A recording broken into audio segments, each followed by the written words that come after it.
Just weeks after the devastation of Hurricane Helene, another monster storm is brewing. Hurricane Milton has grown with terrifying speed, intensifying from a whisper in the Gulf of Mexico to a full-fledged Category 4 beast in just 2 days. The winds have reached 150 miles per hour, on the edge of becoming one of the most dangerous storms we've ever seen. Florida is bracing for impact, and there's no time to waste.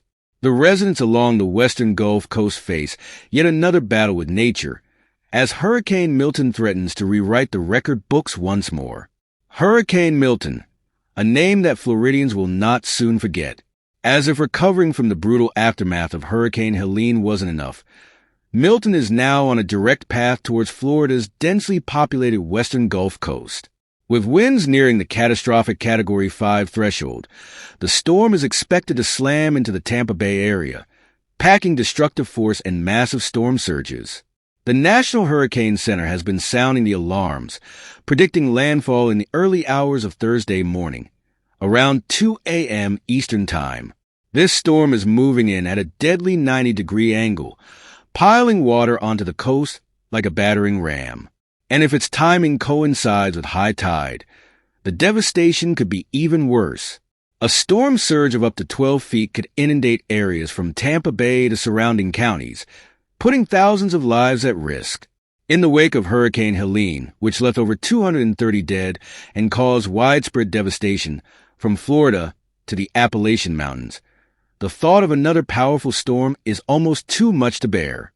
Helene's legacy of catastrophic floods and widespread destruction is still fresh in the minds of many, and the scars from that storm have barely begun to heal. Milton, however, shows no signs of mercy. It may be a smaller storm, but its destructive potential is all the more terrifying because it's heading straight for one of Florida's most populated regions. As Florida braces for yet another major hurricane, Governor Ron DeSantis has declared a state of emergency for 51 counties, urging residents to prepare immediately. Evacuations have already begun in low-lying areas, and officials are warning everyone to have at least a week's worth of food and water. With schools closing in Pinellas County and the city of Tampa opening its garages for residents to safeguard their vehicles, the preparations are in full swing. But will it be enough? Milton's rapid intensification over the Gulf's warm waters is alarming. With ocean temperatures around 85 degrees Fahrenheit, it's as if the storm is being fueled by premium octane, accelerating its strength in just hours. Meteorologists like CBS News' David Parkinson are warning of the imminent danger. This storm is poised to unleash life-threatening hazards. South Florida is already feeling Milton's early effects. Communities in Miami-Dade County and the Everglades are experiencing flooding even before the full force of the hurricane arrives.